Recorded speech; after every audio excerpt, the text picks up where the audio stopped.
I think the best way I could define it is not anti-work, but pro-worker in a world that is mostly anti-worker. At least in the way that they treat and they divide their labor, the way they treat their people, the way things cost, what things cost, etc. It's a strange sort of scenario, strange sort of setup.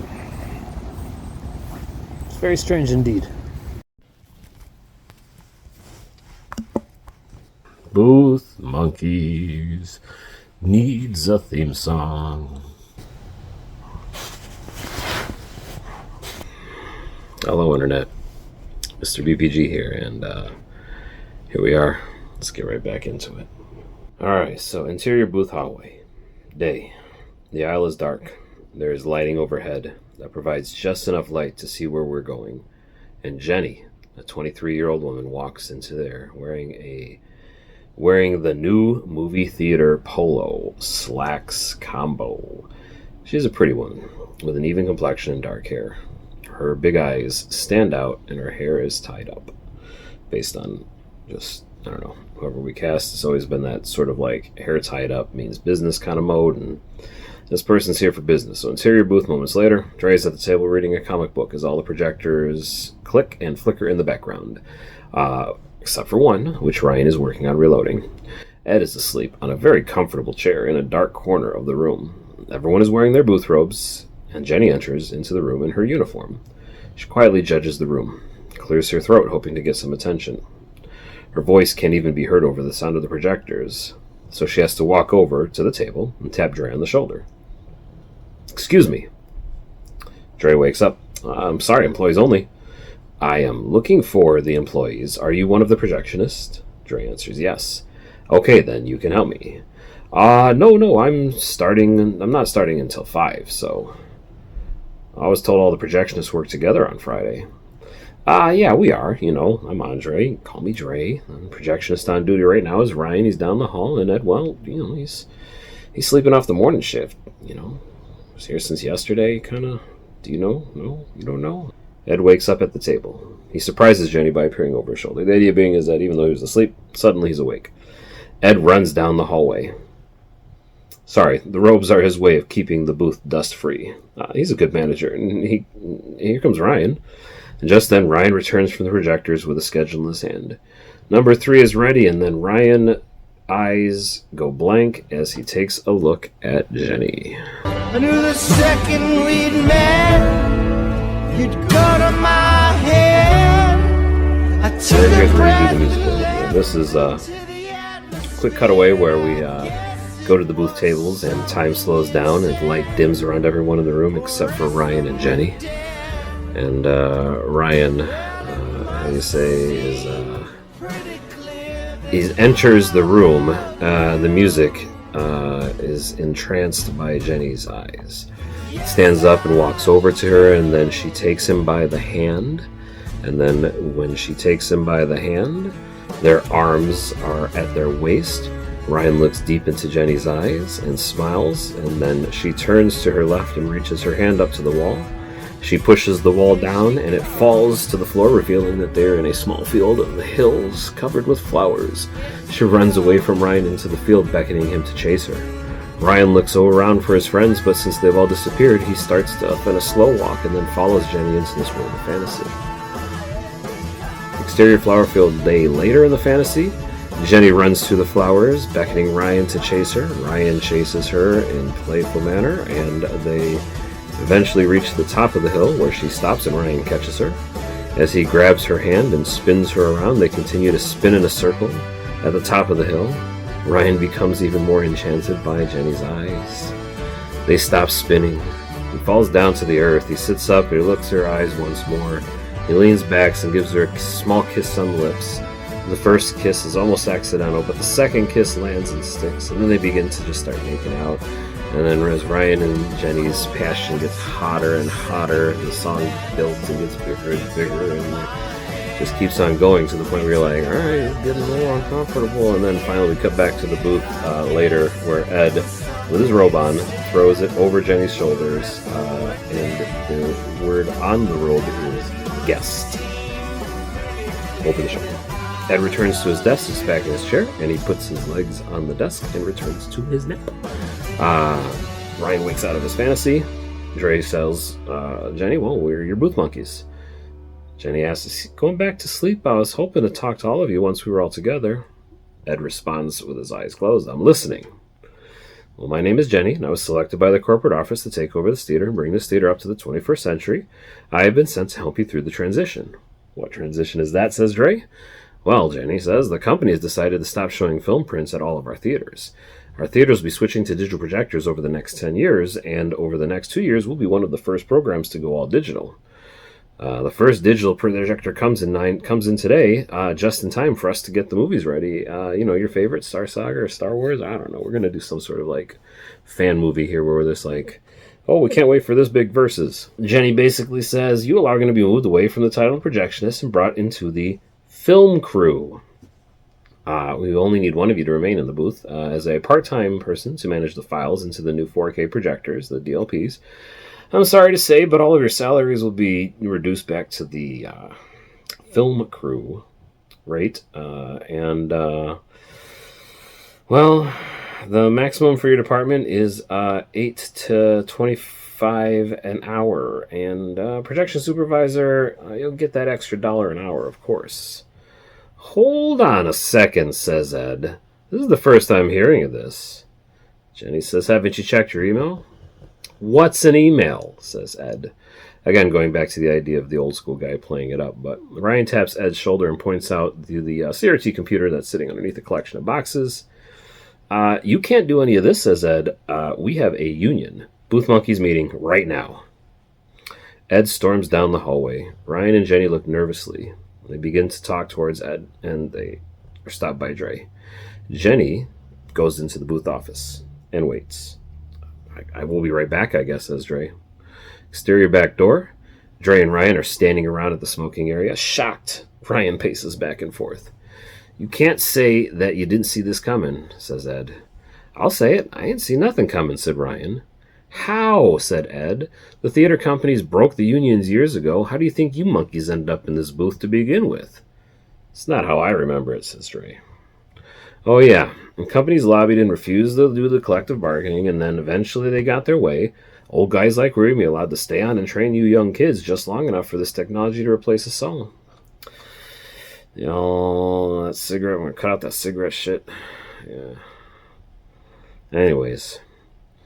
Back into the booth aisle montage. Dre and Ed and Ryan are all walking through the projectors. Ed is ahead of them. The 35mm projectors are on each side, playing the movies of the day.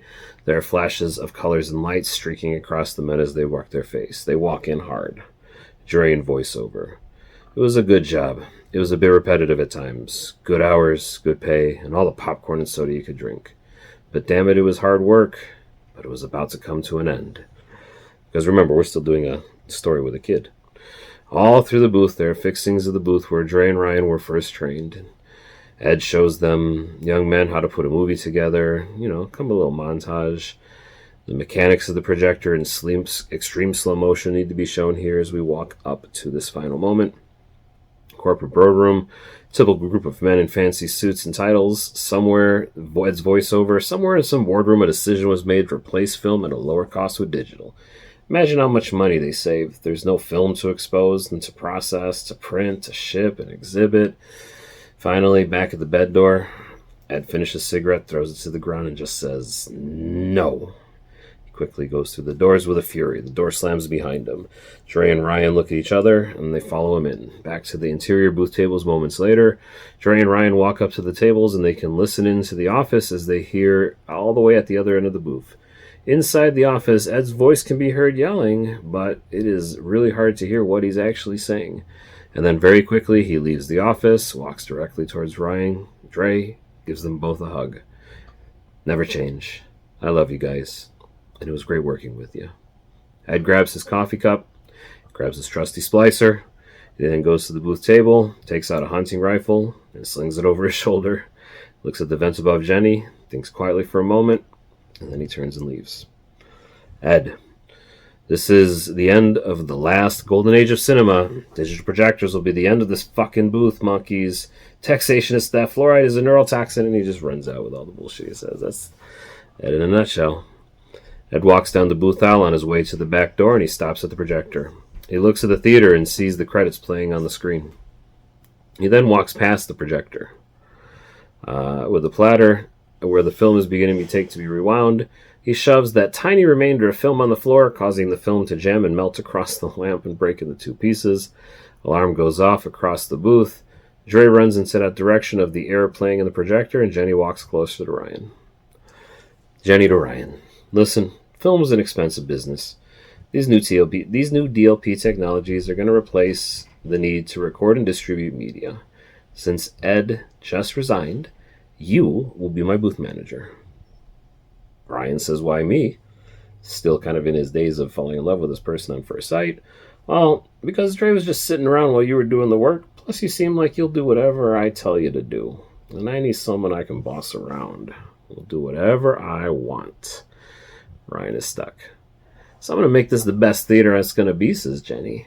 I'm going to manage this theater for a long time. We're going to revolutionize the way people watch movies. First DLP delivered tomorrow.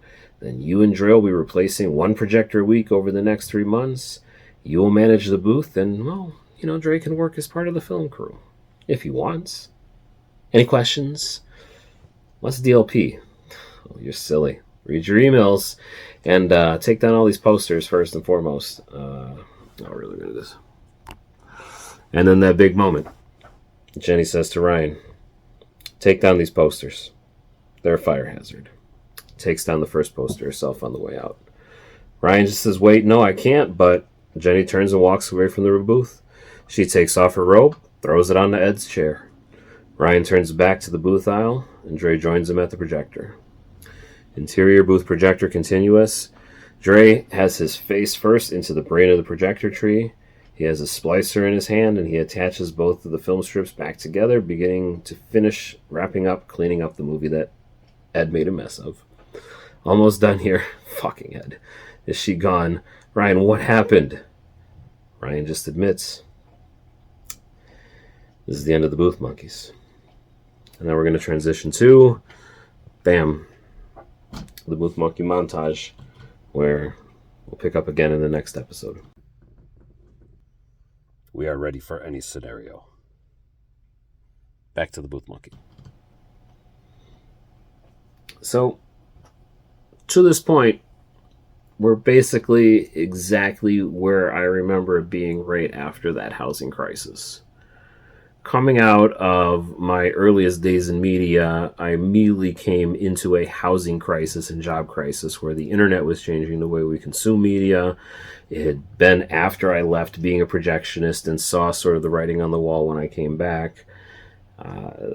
There was a strike in the industry, but I didn't have any success off of that. And then when I came into the working world, I was basically the projectionist again, but the world was disappearing. This is literally what happened to us. We had unions and people who cared for these projectors and cared about putting on these movies in this golden age of cinema, and because of the cost differential and ratios, the job doesn't exist the same way it used to. That's when I learned early on in my life I had to adapt and overcome, and that's where this, at the moment of conflict, the characters are going to have to go down their different routes.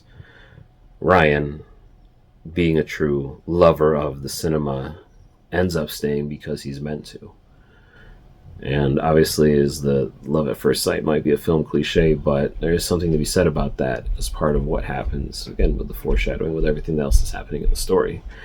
And as we get here at the end of episode 3, we're still just introducing the characters and the characterization. We're understanding what the Ed character is like, and then watching him sort of slip out of the story. We're being introduced to the villain, who's not actually going to be a villain, but one of the persons who helped save them at the end. Spoiler alert shit. And then, we're kind of getting to that conflict of what it's like to be a young man and have someone come and tell you through no fault of your own, this business isn't going to work. and you're going to have to go do something else. Because it's sad, because when you really like what you're doing, when you enjoy what you're doing, you're not really working, you're just participating in the economy, and you're being productive and helpful. And then when they take that away and tell you have to go find your own way again, you know, sometimes it's hard to find that way, and I guess over the next few episodes we'll discover that. But at the same time, this is the way that I want to do it. This is the story I want to tell. Every job is a little fishbowl. We trap ourselves in. Why? Because we were trying to grab some food. Anyways, Trombone's here to play me off. I'm gonna go ahead and set my little fly friend free and pretty much call it a wrap, I think. At least for today. Till next time. Thanks for watching. Here we go. Ready? You're free.